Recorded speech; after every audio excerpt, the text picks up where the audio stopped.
Can you hear me? I can now. Okay, Marty, sorry about that glitch. Well, Marty, welcome back to Dateline New Haven. How you doing? Oh, great, Paul. Great to be with you today. I look forward to the conversation. Okay, before we start, I want you to help me name this episode. I thought we should either do what are you going to do for an encore or okay, but what have you done for me lately? You like either of those? I'll tell you why I came up with those names, Marty, because every year you come on, you say, here's what we hope to accomplish in the state legislature this year. We send you up to Hartford every term. Now you're in charge of the Senate. You got a Democratic majority, and you really hit the ball out of the park last year. I mean, as you know, we wrote about this, we talked about this. You got some stuff passed that we were waiting many years for that have changed life in the state. The biggest one being the payments in lieu of taxes formula for the state. New Haven is getting $49 million more than we used to get a year for a property that's off the tax rolls. The state says you can't tax it, but they weren't giving us the money because of you organizing smaller towns to join bigger cities and pushing for that change. You passed paid family and medical leave, which is now taking effect. Sports betting, you made marijuana recreational use legal. What are you going to do for an encore this year, Marty? Well, I think we can try to build on some of our successes. One of the major themes, I think, this year will be mental health. We know that there have been many instances of people who are acutely suffering with emotional and psychological problems related to stress due to the pandemic. I think we need to look at that in terms of providing access to quality care and insurance coverage. We know there are too many cases where people don't have insurance that covers mental health or don't have access to coverage, especially in terms of children. And we know that they've suffered acutely because of this crisis. And finding child psychiatrists who are willing to take insurance is a very difficult one. So we have a number of task forces that we appointed pursuant to Senate Bill 1 and Senate Bill 2 of the last session that are supposed to report back to us at the beginning of this session. But I think addressing mental health and gaps in mental health coverage and treatment will be front and center as a major issue this time. So I know one issue now, I'm trying to figure out if what you're talking about is ongoing problems that are not specific to COVID that just came into higher relief because during the pandemic with people locked up inside and worry about if they're going to die or having people they know die or very sick in the hospital, well, that just made everyone a little crazy. And by that, I mean in general terms, and even people who aren't having mental health problems were all freaking out a little bit during this pandemic. So are you saying that there were underlying problems in the mental health system that you want to address that are not specific to COVID, but perhaps there's more attention to now because of people not being able to get help during COVID? Exactly. And we're not saying that these problems suddenly suddenly appeared in 2020, but they became more acute and I think have now drawn more general attention than they had before. So now these problems, you mentioned one thing, that psychiatrists and psychologists, because don't most people go to social workers and psychologists and psychiatrists for the most part if they're having trouble? And I know a lot of them don't like to take insurance because of all the... Right. I'm sorry, what'd you say, Marty? I said psychiatrists are the MDs who generally prescribe the medication. Yeah. So I know that including psychologists, I have someone I know close to who they go to people, they don't take insurance because it's such a hassle. So we're creating an unequal society that way, that if you can afford to pay over $100 an hour, you're going to go. Most people can't, right? How does a legislature deal with that? If a therapist has a right to say, I'm just going to have people have money come to me because I just can't deal with all the paperwork with insurance companies and how they don't reimburse us as a high rate, what can you guys do about that, Marty? Well, I think we can try to look at ways that would make it less onerous for private providers, psychiatrists, psychologists, or psychiatric social workers, or whatever their professional credential might be, to not be so averse to dealing with insurance. We've got to try to find some ways to streamline that process so that they don't automatically reject people who don't have ready cash. And am I right that is one of the big obstacles here? It is. At least that's what they report as being the major disincentive for them not to engage with insurance. Now, this is dramatic. So the insurance companies basically don't want to pay what therapists want to charge. How do you do that? How do you, I guess that's what your task force is looking into. Do you have any initial ideas about what might show up in a bill this year about that? Well, I don't want to jump ahead. I want to wait to see what the task force recommends. One of the things might be to try to find a way to at least make insurers participate up to a point where the copays are manageable. So maybe the insurance will cover $70 of $100 payment, and the person might have to pay the difference. But anything along those lines would be better than the situation now. Meaning that, so if insurers have to cover more of the copay, so say you tell them you don't have to tell the therapist you can't charge your $100 an hour, but we will cover copays. Now, what insurance companies tell you? They're obviously saying we can't make money on this, right? Well, that's been part of it up to now. They're saying that their overhead and their costs mean the premiums they would have to charge would increase. But that's part of what we're looking at. It's a complex issue, but clearly there's a treatment gap that's based upon wealth, and so greater wealth equals greater access, and that's really not just. And then one thing that this always comes down to is whether private insurance is a viable way to deal with healthcare in our society. And you know where I'm going with this, Marty. If Yes. the business model of insurance companies is we try to pay you as little money as possible, get as much money as we can from you, and then pay out as little money as possible for healthcare that people need. Find reasons to reject you, to not cover what it really costs because they have a profit motive. And we know that the incentives within HMOs and other health insurance outfits is to reward people who work for their staffs who find ways to say no to people. Is there a chance that a public option can come on the horizon, or other ways of dealing with the mental health challenges through government?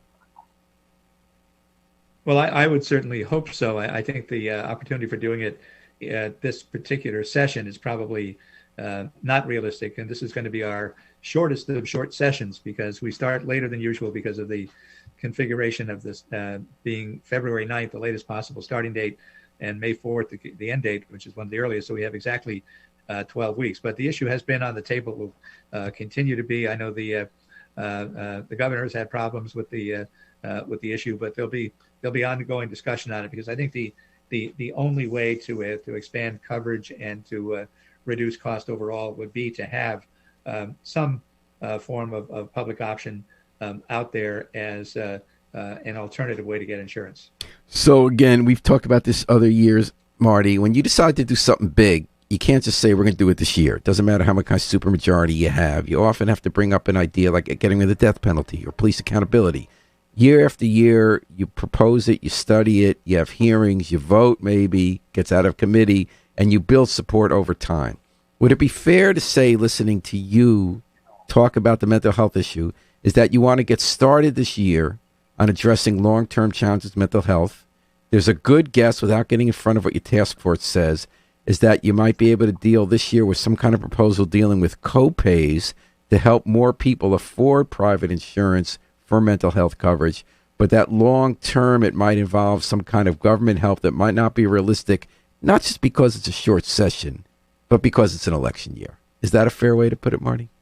I'd say that's fair, Paul, and I do hope we can make some progress on it this year because the goal is to have more people have access to coverage that they can afford, and to have more providers participate in the insurance system so they'll see more patients who aren't wealthy.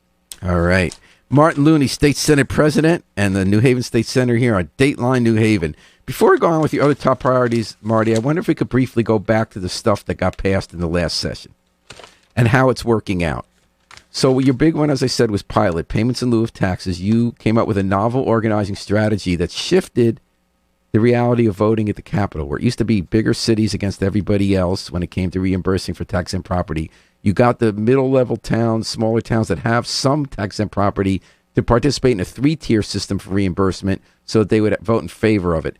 How permanent is this? Is this like the child tax credit in Congress, where something gets passed after a long time, but it can sunset or get defunded if, let's say, Republicans take over?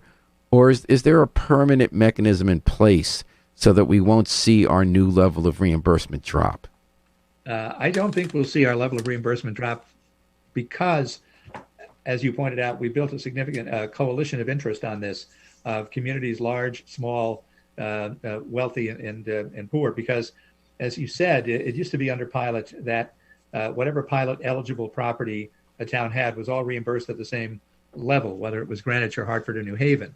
But now with the three-tiered structure based upon net grand list per capita, and the way we set it, that the tier of towns under $100,000 in net grand list per capita get a 50% reimbursement of pilot. The next tier between 100 and 200,000 net grand list get 40, and for those over 200,000 get 30. And the key is that those getting 30 are still getting more than what the old formula was that paid them about 25. So all of a sudden you had towns of all kinds participating in this program. And we see a tremendous range, as we've talked about before, between Greenwich on the one hand, that has a net grand list per capita of over $700,000, Wow. and New Britain, which is about $69,000. Wow. There's the disparity in Connecticut in property-based wealth. Upstairs, And, downstairs. Yep, upstairs, downstairs, right. So the configuration we were able to adopt last year built a bigger constituency for pilot, because previously, as you said, it was only the relatively small number of towns that either had colleges, private colleges and hospitals, or had a lot of state property that had a particular interest in pilot. So obviously Hartford and New Haven and Mansfield and New London and Middletown and a few places like that had a very significant interest in pilot, others significantly less. So now we built a much broader based coalition, which is why we had some Republican first selectmen endorsing the plan, because they knew it was going to mean more for their towns. I don't want to drag this out a lot, and I'm glad to hear that. Does that mean that theoretically it's not set in stone, that if there's a tough budget year, we got a lot of money flowing in for a few years now, and I had a sense that some of the Republican first selectmen from wealthier towns were okay with this because it meant they weren't going to have their money cut because enough money's flowing into the state. If we hit harder times in 5 years, I still think your answer seems to be that there are enough people, enough municipalities benefiting from this that the coalition will always be there to protect it. Will they need to protect it? Will it always be possible for a more conservative legislature, more suburban legislature, wealthier town legislature to come in and undo it?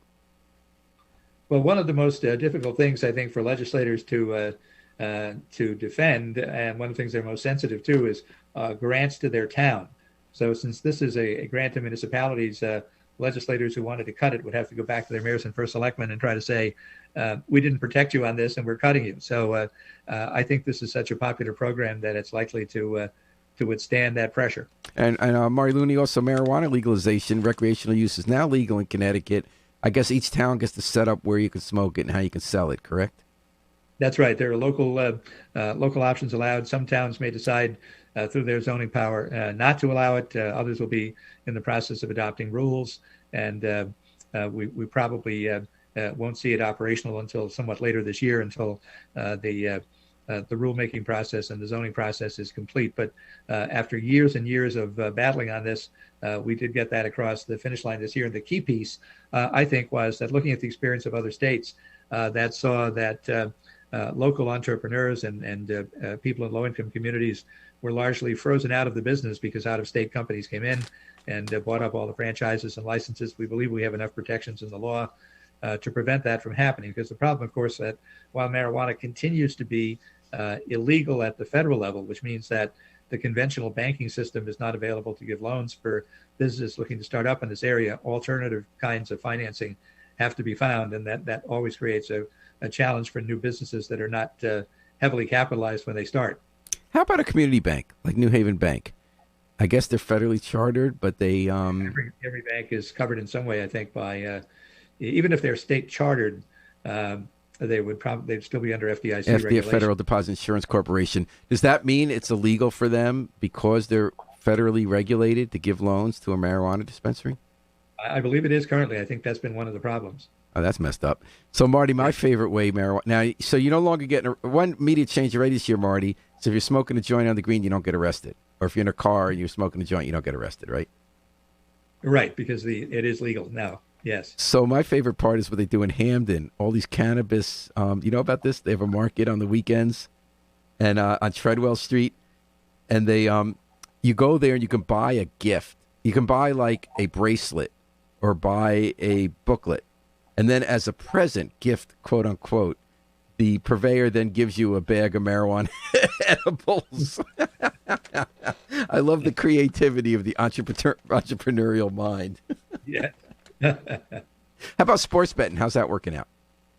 That's I think the for the first month or so, the projected revenue that we thought we would get, I think we were right on target. I think they were talking about 4.2 million for the first month of operation. We were right in that area. Of course, it finally it got started during football season, which is the highest betting time of the year, probably apart from the betting around the NCAA basketball tournament. Martin Looney, what are some of the other priorities you have for 2022? We talked about getting a start on mental health disparities revealed in greater relief by the pandemic. What are some of the immediate topics on your to-do list for this short session? As you mentioned, on even number years and people running for re-election, the legislature's in for only a couple months. Well, one of the things that I'd like to address this year is something that's also been a perennial problem for municipalities, and that is the cost of special education. Right now, the way it works is that a town has to spend 4.5 times its state per pupil grant before it's eligible for state reimbursement for special ed costs. And of course, a family moves into a community with a child with special ed needs. There's no way for a town to plan for that, especially if it's an expensive placement requiring a great deal of care. And the problem is, of course, that can be really expensive for a community, both large and small, both wealthy and poor. So I would like to see us have a system somewhat based upon the pilot tiering, is to look at town wealth and have a sliding scale that the state would reimburse for special ed costs for towns whose net grand list per capita is under $100,000, and have the state start kicking in with money significantly sooner than they do under current law. So right now it's like 4.5 times. So perhaps for communities, the poorer communities, they would only have to spend twice their per pupil grant before the state aid kicks in. And then the second tier, maybe 2.75, and then the third tier, maybe 3.5. The other thing that we could build into that is an incentive for and a reward for being part of a regional school district, so that whatever your tier is in terms of grand list, that you could get a bonus, an extra special ed reimbursement by being part of a regional school district. Well, that's okay. We got two things to unpack there, Marty. So regionalism is something a lot of people, as a matter of fact, I remember interviewing about this in the 90s. You've been pushing regionalism, consolidation of services among towns to try to develop more efficiently, less overhead, more money going to the actual service. A lot of resistance to that. How realistic is it that would make the difference for, let's say, Derby and Ansonia to degree to merge their school system, or Hamden and North Haven? Well, I think it would be a help. Certainly that because every town complains about special ed costs playing havoc with their budget.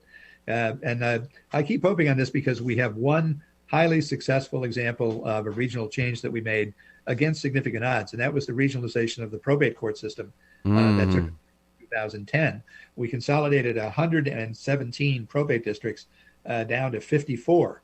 Because it used to be every little town was its own separate probate district. And right. The odds that consolidation were significant because you were actually doing away with elected positions. Talk about, stepping on a vested interest. Yeah, how did you do that? I mean, you're in practice with one of those former judges. How did you do that? You must have gotten some good advice on that, right?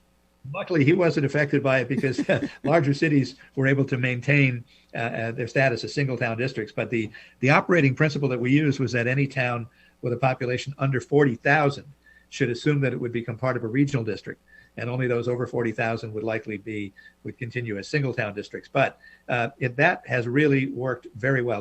The system has been more professionalized, greater efficiencies, better staffing, more access. Many of the small town probate courts were only open a few hours per week, and the whole system has improved and also become more financially sound because of that. So that's why I keep pursuing the holy grail of regionalism, because we've seen it work once. And you're not getting any argument from me, Martin Looney, about the benefits of regionalism. I'm thinking about the politics. And obviously you know better than I do because you've been at it almost 30 years. Schools are tough. That's sort of the most local of all issues. We just saw the election in Virginia, and that kind of wave did not reappear in Guilford when they tried to bring up, sort of this right-wing revolt based on local teaching and making up this thing about critical race theory. But with the closing of the schools and a history of people feeling very protective of their children based on what's taught in their schools, does that make it especially hard to regionalize school districts? I mean, you see anywhere else where it's on the table, or Derby and Ansonia still talking about it? I think they are, but it is, as you say, it is very difficult. A few years ago, we had another case in point when we had a large number of in effect, hurricane refugee children coming from Puerto Rico after that terrible storm that visited such devastation. We had large numbers of students coming to Waterbury in particular, among other municipalities. And Mayor O'Leary there came up with a plan because his schools were already overcrowded. He approached That's Waterbury. The suburban towns around Waterbury, who all had been losing school populations over the last 10 years, and said, if you make some of your classrooms available to us, we will send the kids. We'll also send the teachers with them, and we'll take care of the busing to get them there. We just need a place for them to be taught. Not one school in the area would take him up on that. And that was Is that because they didn't want the kids in the school building from Puerto Rico? I don't know what their reasons were, but that it kind of looks like that.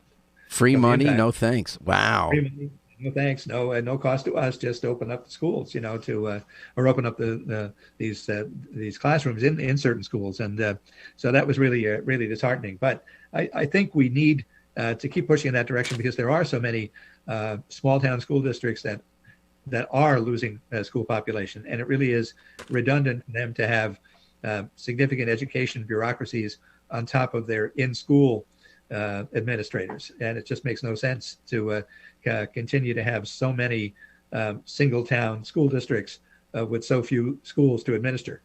So where are we on that? Are there places where it's under consideration? Well, I would hope that it's a constant thing as people look at their numbers. The census numbers. If you look at what happened in the redistricting process that we just went through, virtually all of Eastern Connecticut, those towns have lost population to some degree. That's why the second district, represented by Congressman Joe Courtney, needs to gain 22,000 people to bring it up to the number that it needs to have. The third district needs to gain about 5,000. The first district, represented by Congressman Larson, needs to gain 5,000.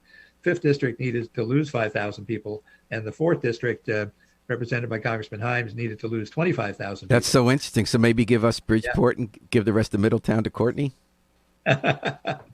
But so we were able to come up with an agreement, obviously, to redraw the General Assembly lines, but we hit deadlock on the congressional line, right. So that's why that's in the hands of a special master. But there are a significant number of towns in Connecticut that have lost population, and in fact, one of the dramatic things is that if you looked at our overall population, we grew by less than 1% statewide over 10 years. But within that, there were dramatic changes that some communities like Stamford had a population gain of 10% or more. Stamford went from 122,000 people to 135. But on the other hand, and we're just under them, right? New Haven's like at 134 or something. We're now third. We're at 134, which was a gain for New Haven also, because we were at 130 in the last census. We went up to 134. Bridgeport went from 144 to 148, but Stamford went from 122 to 135. Hartford was the only big city to lose some population, dropped from 124 to 121. Waterbury went from 110 to 114. So the urban areas gained some, but there are many small towns and rural areas that lost as much as 10% of their population. So we saw significant population gains and losses within the overall figure that didn't change much. Martin Looney, can I ask you one last question on special ed? You talked about how a town has to spend 4.5 times its per pupil grant from the state before aid for special ed costs kicks in. I don't fully understand what that means. That means if you're getting a certain amount of state aid for each of your kids, what number has to go to 4.5 times to kick in state aid? So let's say the per pupil grant is, say, $17,000. That might be fairly typical in some areas. So that would mean that the town would have to spend $70-something thousand before state aid kicked in.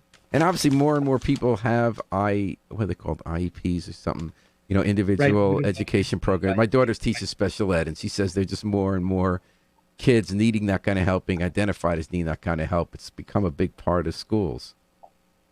Yes, there are more and more kids being identified as needing, having attention deficit disorder or autism to some degree, and that's an increasingly expensive part of public education.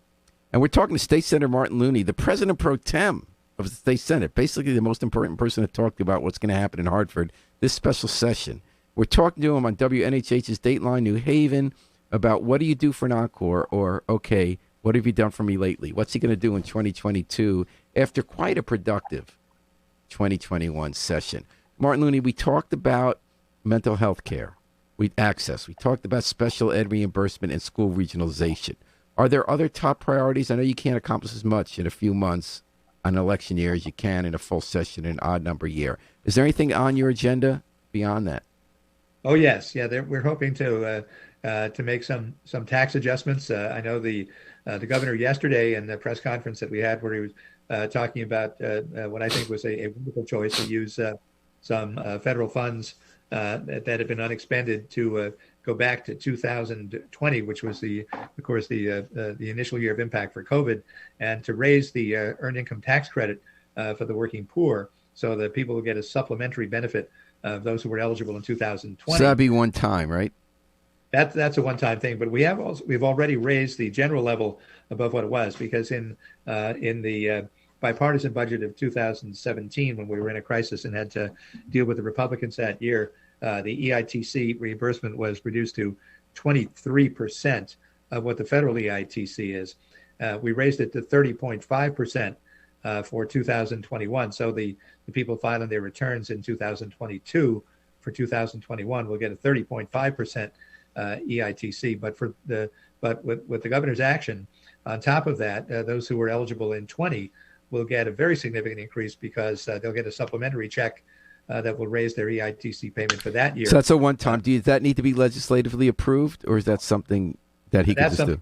That's something that does not require legislative approval at one time, federal initiative on federal funding. But what will need legislative initiative, and the governor has said he's open to, is a further increase in the standard payment for EITC. And that's something that I would like to see us make permanent, to get to the level that will now be the one-shot deal based upon 2020. Now the 30.5, that's permanent, right? Yes. So what is the level with the one-shot deal that you want to make permanent? 41.5. Okay, so you'd like to see people in Connecticut to have the 40 to the level at which you can get the earned income tax credit, meaning that you don't have to pay taxes on money you earned up to a certain level, to be 30.5. And what is that to 41.5? What's that of? When we talk about federal levels, does that mean the income level you have to be at the federal government, or the amount that you could take off? Whatever credit you get at the state level is based upon what your federal credit is. So whatever credit is, we now are getting 30.5% of that. But so it's the same people. If you already it's the same people qualified. Oh, yeah. So if you get $10,000 off your federal taxes, you now can get another $3,500 off your state taxes. The thing is, Paul, most of these people don't have much tax liability at all, so they're getting a refundable credit. Okay. They're generally low income enough that their tax liability at the federal level is quite low, and their tax liability at the state level their income tax liability may be non-existent. One of the reasons the Republicans had opposed this for so long in Connecticut, although nationally there was bipartisan support for it going back to President Ford and President Reagan, both endorsed the EITC at the federal level because it was payments to assist low-income working people.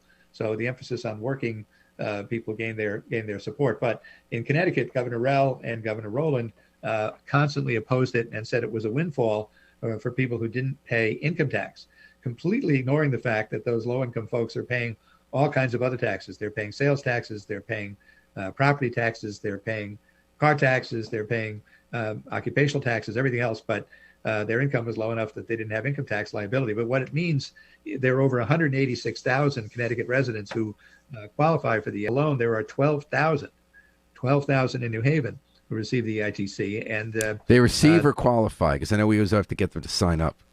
They receive right now in New Haven. It's 12,000, I believe. And based upon the one shot that's going into effect for 2020 eligibility, they'll get an additional 5 million more in benefits.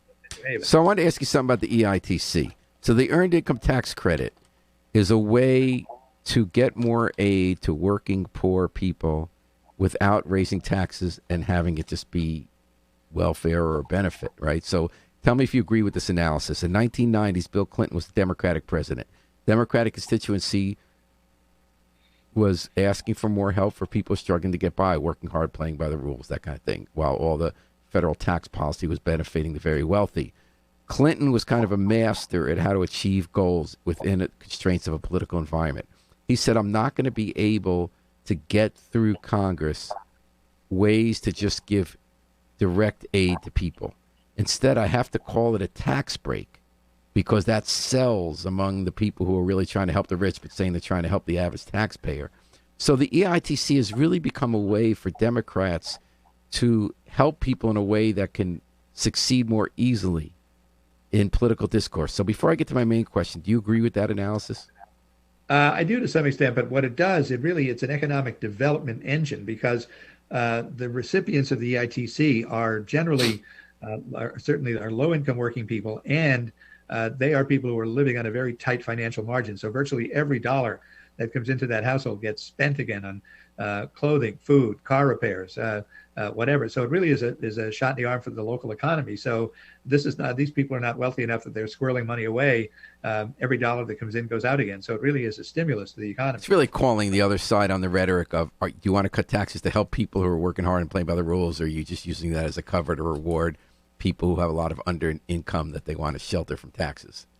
But here's the question I wanted to ask you, Marty. So you and other members, Democrats in the legislature for years, have argued that it's unfair that the very wealthy pay so much of a lower percentage of their income in taxes than the rest of the state, right? And the last time was 2014 when the Department of Revenue Services studied it, which showed that it was something like 2 or 3 times higher percentage if you're a cashier or a teacher or a cop than if you're someone who owns a hedge fund.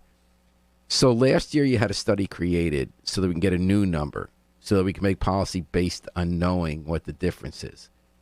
Democrats have wanted to raise marginal rates on the wealthy, meaning if you make $500,000 or $1 million a year, you'll pay more than 6.99% that everybody else pays on income, but just on that new income. And you want to have capital gains tax the same rate. Governor Lamont has been dead set against it. He says it's a non-starter. Like other wealthy people in Greenwich, he calls that punishing success if you ask the very wealthy to pay the same kind of taxes that cops and teachers pay. But given those constraints, you were able to agree with Ned Lamont last session in raising the earned income tax credit. So that was the way you got more help to working families who are disproportionately burdened by the tax system. Is that going to be the play again this year? Or is there any realistic way in an election year when Lamont's running for re-election that you can get higher marginal tax rates on the table? Well, we never know until we try, but I was encouraged that he seemed open to a permanent increase in the ITC beyond the one shot. The other issue is that we are looking at, and he's talked about this as well, because it's something that went back to his 2018 campaign, was addressing the issue of the property tax credit on the state income tax that, again, had to be scaled back in 2017, and eligibility for it was limited to seniors and those with children. But we want to be able to expand that again. That would be middle income tax relief, because people would get some benefit as an offset on their income tax for what they pay in local property taxes. And the other thing, Paul, is that why wouldn't Greenwich love that? They pay the most in property taxes, but not proportionally. They wouldn't. They would be too wealthy to get the benefit. Oh, okay. It wouldn't be for everybody. It would be capped at a certain income level. Gotcha. And so again, that's why we Democrats would support it, because it would be progressive. And so Lamont is basically saying, I can't run for re-election saying that I'm raising taxes on anything, correct? I don't know what he's going to say regarding that, but we have to meet him on ground where he's certainly willing to meet with us, and it seems to be on the ITC and on property tax credit. He is. One of the things that we know is that the property tax really is a regressive tax, because as we know, in New Haven, there are people with modest homes paying $6,000 or $7,000 a year in property taxes, and they may be struggling to pay that. And there are people in more affluent areas with more luxurious homes paying more than $20,000 a year in property taxes. Now, some of those people may also be struggling, but there are some people for whom that $20,000 tax payment is significantly less of their annual income than the $6,000 or $7,000 payment is for others. And that's why the property tax continues to be, in many ways, regressive and burdensome. So now what you're going to be hearing from Republicans this session, that they want you to cut the sales tax. They're going to say that inflation, how are we going to deal with inflation? That's a big issue for the Republicans and for a lot of Americans, right? Our pay is going up, but prices are going up as well because of supply chain problems related to COVID, and also the overheat economy, according to some economists, that we want to buy so much stuff and there wasn't enough capacity to meet that demand. What's your position on Republican calls to reduce the state income tax, state sales tax? Does that cause a long-term problem when this period passes? Because their argument is that because people are buying more stuff, if you charge less in tax, we'll get the same amount of revenue. But that's not going to be true forever. So, what's your position on that proposal? Well, we're open to a discussion on some change in the sales tax as long as it's coupled with things that are progressive. The problem, the sales tax, of course, is a regressive tax, as is the property tax. And the problem is that virtually every tax we levy, except the income tax, is in some way a regressive tax. Now, the studies have shown that lower income people do pay a much greater percentage of their income overall on the sales tax than the very wealthy do. And that's partly because there are so many items to which the sales tax applies that everyone buys regardless of income. It's also true that the wealthy overall, of course, just in pure dollars, do spend more on the sales tax because they buy more expensive items. But I think the sales tax will be an issue for discussion. But I think your point is the most salient one, is that in the late 90s, when we had a booming economy with the dot-com boom and all of that, and the state was running big surpluses at the time, the Republicans were attacking us for overtaxation. But yet at the same time, they weren't willing to put more money into the pension fund, and Governor Rowland at the time insisted on the $50 rebate payments that shortly after that I remember that $50. That was crazy. It was, but he was worried about running for re-election, I guess, against Barbara Kennelly at the time. And the concern, of course, is that the economic cycles change very quickly. So I think you're right, is that the surpluses that we have are often quite temporary. The federal money that we have is quite temporary. So we have to be very careful about putting a long-term dent in our revenue stream when we have a short-term. Can you sunset it, or does it become impossible to unsunset it because it'll become unpopular? It'll be like raising taxes. Well, their proposal is a sunset, I believe, but they believe it could be permanent, because otherwise you'll be accused of raising taxes. All the ads will say so and so raised taxes because you let the sunset expire. Well, that's right. But that's why I think that we need to let our fiscal committee, our finance committee chaired by Senator Fonfara on the Senate side, who, by the way, was the one who actually came up with the idea for the volatility set aside a few years ago. The Republicans tried to take credit for that. But the idea of not appropriating all of the money that comes in from the capital gains side, the estimates and final part of the income tax, to put some of that in reserve, that has helped us build up our budget reserve fund. So I think we've learned lessons about the volatility of our income stream, but our committee, I think, needs to have a chance to weigh in and make its recommendations on what responsible fiscal policy. The question here we got: how do you help the average Joe deal with inflation? Well, I think that the main concern is, again, as I said, if we can do something to provide some property tax relief, that helps everyone. An increase in the ITC is also an increase to people who are struggling and are very sensitive to any change in the cost of items that they have to buy. All right. Martin Looney, State Senate President, hanging in with us here in Dateline, New Haven. What about some of the other issues this session? Is it fair to say those are your top 3 or 4? Is there anything else that you're going to be hanging your hat on, pushing hard for? Well, there are some others, Paul. We have been engaging for a number of years in various reforms in terms of healthcare insurance, access to healthcare, going back to about 2014 when Senator Fasano and I first partnered up on that.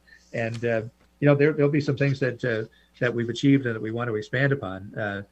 Going back to 2014, we increased state oversight on acquisitions and hospital mergers and acquisitions practices. And in 2000, you noticed last week there was a celebration about a federal bill on banning surprise billing. Right.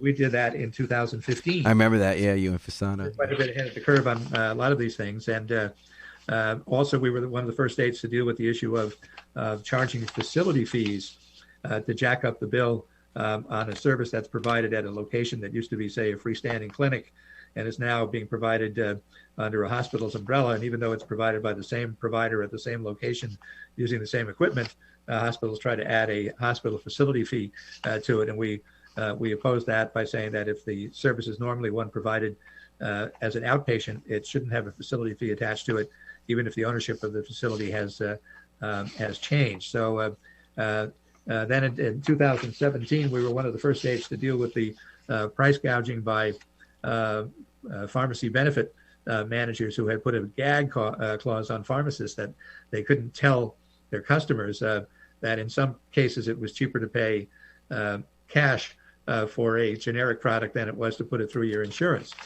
with the copay that would have to pay. So we've done a lot of consumer-related legislation in those areas over the year. In 2018, we said that drug companies would be required to justify increases when a drug price jumps more than 20% in 1 year or 50% over 3 years. And 19, we expanded the surprise billing bill to cover laboratories as well as physician-provided services. We also shortened the time period that insurers have to respond to urgent care requests and denials of coverage when it could be sensitive to the patient's health. Under prior law, they had 72 hours to respond. We cut that down to 48. And last year, 2 years ago also, we were one of the first states to take action on what are called trauma activation fees. Hospitals were using this as another profit center that whenever they had to activate a trauma center, they were charging a fee. And we found out that hospitals were charging at tremendously different amounts of that. So we've added transparency to that process. They have to disclose what they're charging, and now we can look at whether we need to regulate them further. We also prohibited insurers from using retroactive reviews to deny coverage for emergency room services. So we had heard cases of people who had significant distress, maybe chest pain or shoulder pain, and thinking they might have a heart attack, go to the hospital, find out it was a severe case of indigestion. In some cases, the insurers were retroactively going to deny coverage because it turned out not to be a true emergency. But we by statute said that as long as the person was acting in good faith with symptoms that a layperson could possibly take seriously and believe that a heart attack might be a reasonable cause of what the person is feeling, the insurer cannot after the fact deny the coverage. We also in 21 we prohibited insurers from using the so-called copay accumulator programs that prevent patients from using copay assistance programs and discount cards to prevent them from getting the benefit of those discounts. And you head to 2022. We still have more consumer protection work in that area. I think that we'll be looking at to deal with again, looking at the trauma activation fees. We'll also be looking at the issue of facility fees being potentially added to telehealth visits, and whether or not that should be allowed or regulated in some way. So there's a great deal. Well, that actually raises a question about how COVID is going to permanently change government. For instance, are you guys going to be meeting in person? Will your public hearings be in person? Will people be able to testify through Zoom like in the past? What did we learn from these last 2 years? Just like you mentioned, telehealth was now a big part of ongoing health care. So you're talking about whether facility fees will be added. How will the way you govern change or not change now in 2022 after the first 2 years of the pandemic? Well, I think it's too soon to say in detail, but because conditions change under the pandemic rather rapidly. At this point, I think we need to just be ready for the start of the 2022 session to be similar to the way we started 2021, beginning with public hearings being remote. We don't know for sure. Maybe the pandemic will have peaked and crested and gone significantly downward. But we think the public hearing process worked very well virtually last time. I heard from a number of constituents who were able to testify in public hearings for the first time because they were able to do it online, were able to stay home, even if they had to wait a long time for their 5 minutes of testimony before a hearing, were able to do it. They didn't have to give up 24 hours or 20 hours to be in Hartford. They didn't have to drive to Hartford and back. They didn't have to sit waiting for 8 or 10 hours in a. So in the future, are we going to see hearings all virtual, all in person, or some combo? I think there'll be a combo because there is value to people being able to testify in person. But I think there is also, as I said, a number of people last year felt they were able to engage in the process for the first time because maybe they had a restrictive work schedule, or maybe they had childcare or elder care responsibilities. They couldn't take an entire day and devote it to going to Hartford to testify at a public hearing. But when it was done virtually, they could. So I think we're likely to see some hybrid nature of this going forward. WNHH's Dateline New Haven with State Senator Martin Looney. Just a couple minutes to go. Rob McCormick asks, Martin Looney, when are you going to run for governor? You've been the governor, by the way. I'll just mention that. As State Senate President, you are the governor when the governor... When both the governor and the governor were out of state, right. They even offered me a police detail the last time, at the state police detail, and I said, no, it would only scare the neighbors.